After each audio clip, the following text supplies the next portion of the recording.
У якім напрамку экстрана вылеціў самалёт Лукашэнкі, каго ён раптам адправіў у адстаўку, а таксама якія праблемы пачаліся на важнейшым беларускім прадпрыемстве. Вітаем, сябры!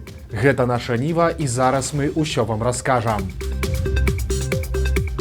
Паэма для Лукашэнкі і новыя міністры. Сёння ў Палацы Незалежнасці Лукашенко прымаў сваю верную паплечніцу старшыню Савета Рэспублікі Наталлю Качанаву. Тая не падвяла любімага начальніка і прынесла яму верш пра выбары. Твор нібыта перадалі Лукашэнку простыя людзі на адным з выбарчых участкаў. Ёсць у гэтым шэдэўры, напрыклад, такія радкі. Каб жыла Беларусь, каб квітнеў родны кут, ты свой выбар зрабі, пастаў галачку тут. Праўда, Лукашенко вырашыў пагаварыць з Качанавай не пра паэзію, а пра прозу жыцця, а дакладней пра будучага новага прэм'ера і іншых міністраў. Нагадаем, для падбора такіх важных кадраў Лукашенко упершыню за 30 гадоў стварыў адмысловую камісію. Вижу уже в средствах массовой информации начинают мусолить. Ах, правительство, кто будет, не будет. Они просто забыли, журналисты, блогеры и прочее, особенно не наши, что правительство формируется не после выборов. Мы постепенно формировали правительство до выборов несколько месяцев, полгода, а где-то год, назначаем министров и так далее. Падзяліўся Лукашенко і сваімі страхамі, праўда, што яму адказала на гэта Качанава, чамусьці не показалі. Второй вопрос экспертный. Почему? Потому что мы, так сказать, раздавая полномочия и передавая от президента вниз, не устроили чехарду в органах власти и управления. А чехарда может быть это самое опасное со стороны законов, которые мы принимаем. Надо, чтобы власть была властью, потому что требовать будет не с кого. Дисциплину. Как мы будем исполнительскую дисциплину отлаживать в стране, если у нас не будет функционировать нормальная вертикаль власти, которую мы можем разрушить сами законами.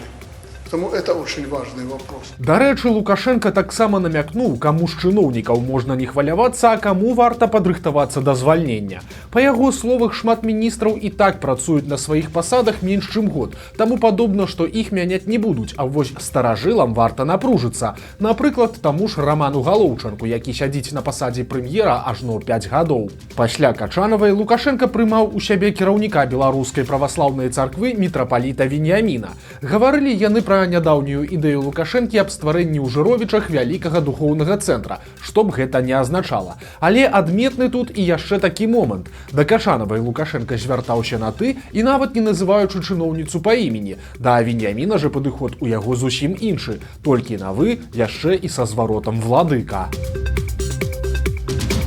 Самалёт сыноў Лукашэнкі экстрана вылеціў з Беларусі ў сталіцу Арменіі Ерэван. Урадавы бізнес-джэт, які звычайна выкарыстоўваюць Віктар і Дмітрый Лукашэнкі, выправіўся з Мінска ў дзень 24 лютага, але ж нікога з Лукашэнак на борце не было. Аказалася, што такім чынам на радзіму вярталі армянскую блогерку Белу, якую раней затрымлівалі беларускія сілавікі. Сапраўднае імя блогеркі Роза Бабаханян. Пра яе затрыманне ў Беларусі стала вядома 14 лютага.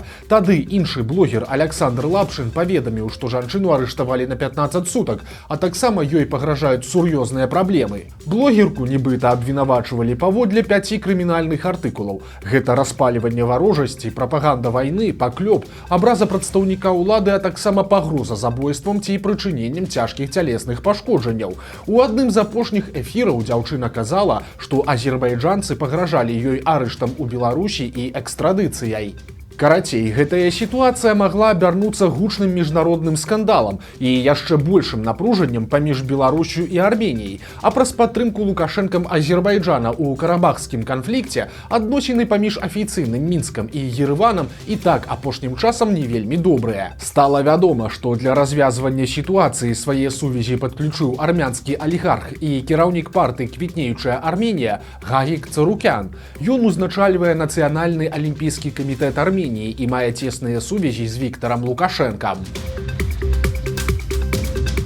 Лукашенко адправіў у адстаўку верную чыноўніцу. Да нядаўняга часу Алена Кухарэвіч была першай намесніцай кіраўніка Белстата, але ж 24 лютага Лукашэнкам быў падпісаны указ аб яе звальненні. Ці гэта перавод на іншую пасаду, ці за чыноўніцай была нейкая правіна, пакуль не зразумела, але ж Белстат сёння выконвае ролю захавальніка дзяржаўных сакрэтаў ад звычайных беларусаў. Пачынаючы з пандэміі каранавіруса, ведомства пачало актыўна засакрэчваць ад людзей лічбы смяротнасці, нараджальнасці, экспарт па некаторых сферах, колькасць пенсіянераў і шмат чаго яшчэ. Прасцей кажучы, статыстыку па любой сферы, дзе ў іх ёсць праблемы, лукашэнкаўцы імгненна закрываюць ад насельніцтва. Шакуючую сітуацыю убачылі пракуроры ў адной сям'і Крычаўскага раёна падчас выбарачнай праверкі праблемных бацькоў. Сям'я, дзе было двое малых 7 і 11 гадоў, жыла проста ў жудасных умовах. Паведамляецца, што маці дзяцей злоўжывае алкаголем і дома не было нават мінімальнага запасу прадуктаў, адзення і абутку для дзяцей па сезоне. Акрамя таго, жанчына не выконвала і санітарна-гігіенічныя нормы.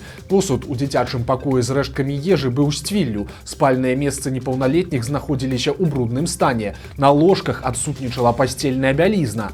Дома быў востры непрыемны пах, а па спальным месцы 11-гадовай дзяўчынкі і ўвогуле поўзалі лічынкі. Нягледзячы на тое, што ў малой меліся відавочныя праблемы са здароўем, яе маці да медыкаў проста не звярталася. У выніку дваіх дзяцей забралі з сям'і. Вялікія праблемы з'явіліся на важным беларускім прадпрыемстве. За апошнія гады на флагмане беларускай нафтапераапрацоўкі прадпрыемстве «Нафтан» актыўна звальнялі работнікаў за палітыку. Некаторых саджалі на суткі і пасля выкідывалі з працы, а некаторых затрымлівалі пагражаючы крыміналкай. А тых, хто праяўляў у 2020 годзе асаблівую актыўнасць, увогуле не шкадавалі. Так адбылося, напрыклад, з былой старшынёй незалежнага прафсаюза «Нафтана» Вольгай Брыцікавай. Вы можаце памятаць яе па смелай размове з цяперашнім кіраўніком КДБ Іванам Церцелем. У 2020 годзе ён узначаліваў камітэт дзяржкантролю і быў адпраўлены на «Нафтан» супакойваць работнікаў, раз'юшаных фальсіфікацыямі на выбарах і гвалтам сілавікоў. Завачанне сустрэлі Церцеля вось так. Вы знаете, какую помощь государство оказывает заводу? Не перепутал ничего? Вы знаете, что Не перепутал? Мы содержим государство. Есть в Можайкяе.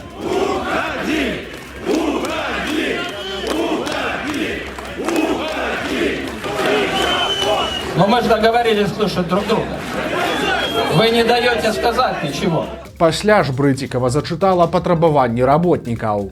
Первое. Мы требуем отставки Лукашенко Александра Григорьевича с поста президента Республики Беларусь в связи с утратой доверия.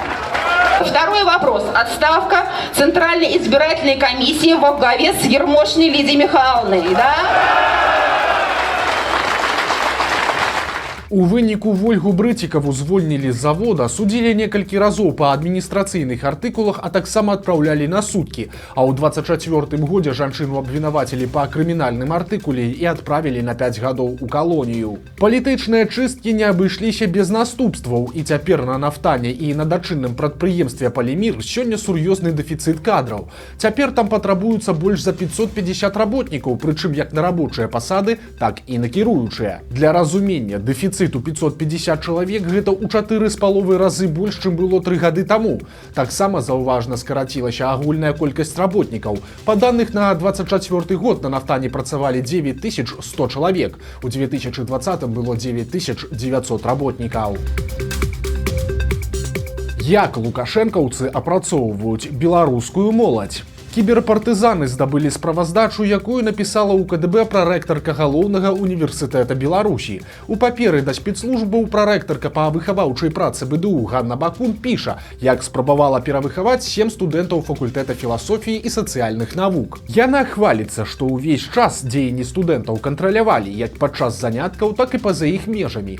Гэта рабілася праз куратараў вучэбных груп. У маі 24 года студэнтам арганізоўвалі размову з супрацоўнікам пракуратуры пракуратуры, дзе яны павінны былі абмеркаваць экстрэмізм. Той жа вясною вучняў павезлі ў жодзінскую турму, як паведамляецца, з мэтамі прафілактыкі і азнаямлення. Акрамя таго, студэнтам паказвалі прапагандысцкія фільмы і вадзілі іх на сустрэчы з міністрам унутраных спраў Іванам Кубраковым і генеральным пракурорам Андрэем Шведам. Таксама навучэнцам трэба было прысутнічаць на абмеркаваннях пад назвай «Палітычныя партыі Беларусі» і мерапрыемстве ад БРСМ з назвай «Канстытуцыя 30 год асноўнаму закону». Але ж ці далі плюн гэтыя высілкі і ці змаглі студэнты ўрэшце рэшт палюбіць Лукашэнку і рэпрэсіі, у справаздачы не паведамляецца. Але ж Бакун піша, што таксама працавала з яшчэ адным студэнтам, ужо з юрыдычнага каледжа БДУ. З ім яна правяла прафілактычную размову і звадзіла на мерапрыемства пра генацыд беларускага народу.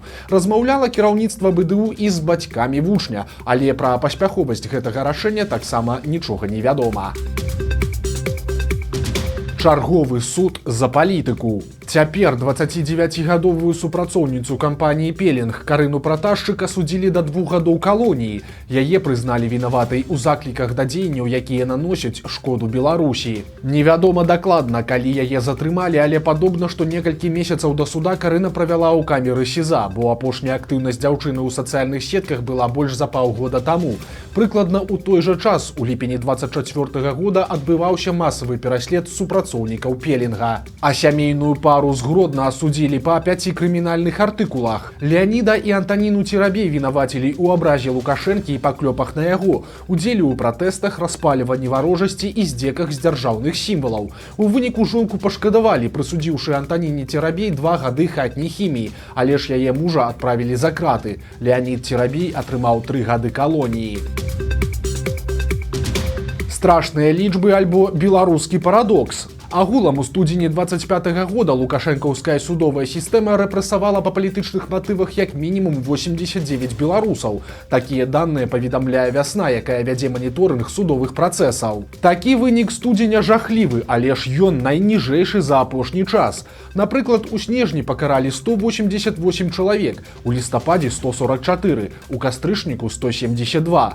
Агулам жа па стане на 25 лютага 25 года у Беларусі налічваецца 1209 палітычных зняволеных.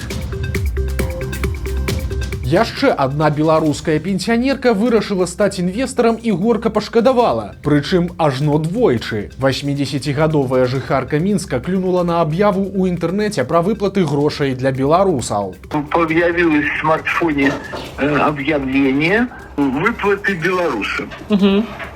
Ну, я нажала узнать. Затым жа з жанчынай звязаліся махляры, якія паабяцалі, што выплаты будуць, але чамусьці праз біржу. Ну і таксама прапанавалі сваю дапамогу ў інвестыцыях у акцыі. Пенсіянерка перавяла ім 3000 рублёў, а пасля клюнула на яшчэ адну рэкламу ад іншых ашуканцаў пра акцыі «Газпрама». У выніку за некалькі дзён бабуля уклала туды ажно 47 000 беларускіх рублёў, а калі паспрабавала зняць прыбытак, то чакана нічога не атрымала, і толькі тады зразумела, што яе падманулі. А 42гадовага мінчука махляры развялі ўжо па звыклай схеме, і пасля самі сказалі яму ўсю праўду. Мужчыну палохалі ўзятым на яго крэдытам, сілавікамі і вопшукамі. Такім чынам яго пераканалі ісці ў банк і афармляць на сябе іншы крэдыт, каб пасля вывесці грошы на нібыта бяспечны рахунак. Прычым у банку насцярожыліся і спыталі ў кліента, ці не апрацоўваюць яго махляры. Але той ні ў чым не прызнаўся, бо думаў, што захоўвае таямніцу следства. У выніку мужчына аддаў ашуканцам 21 000 беларускіх рублёў, а тыя пасля шчыра прызналіся, што яны яго абдурылі. Маўляў, і работнікі банка, якія званілі, і прадстаўнік следчага камітэта, усё гэта было адной вялікай падставай. Напрыканцы ашуканцы параілі сваёй ахвяры не сумаваць і ісці ў сапраўдную міліцыю. Галасавы памочнік Аліса шакаваў карыстальнікаў сваёй беларускай мовай. Карыстальнік папрасіў разумную калонку ад расійскай кампаніі Яндекс дапамагчы з перакладам, і вынік аказаўся, мякка кажучы, вельмі дзіўным. Алиса, переведи на белорусский язык фразу «Смотрите, дед где-то потерял 200 дневников». Перевела на белорусский. Для дзюцея дзёт острацея дзвесцея дзёнікоў. Калі што, гэтая фраза павінна гучаць так. Глядзіце, дзед дзесьці згубіў 200 дзённікаў. Унікальныя беларускія каровы. Айчынныя навукоўцы абяцаюць, што хутка на фермах з'явіцца незвычайная парода, так званая чырвоныя каровы. Вучоныя кажуць, што такія жывёлы менш хварэюць, а таксама будуць даваць больш малака, а само малако будзе надзелена унікальнымі ўласцівасцямі і мець больш бялку і тлушчу. Пагалоўе новай пароды ўжо тэстуюць у некалькіх раёнах краіны. Закончыць вывядзенне чырвонай кароўкі навукоўцы плануюць да 2030 года. Вось такія навіны аўторка. Подписывайтесь на канал, ставьте лайки альбо дизлайки и выказывайте заўвагі ў каментарах. И, конечно, читайте нашу Ниву, глядите нашу Ниву и любите Беларусь. До сустрэчы заўтра.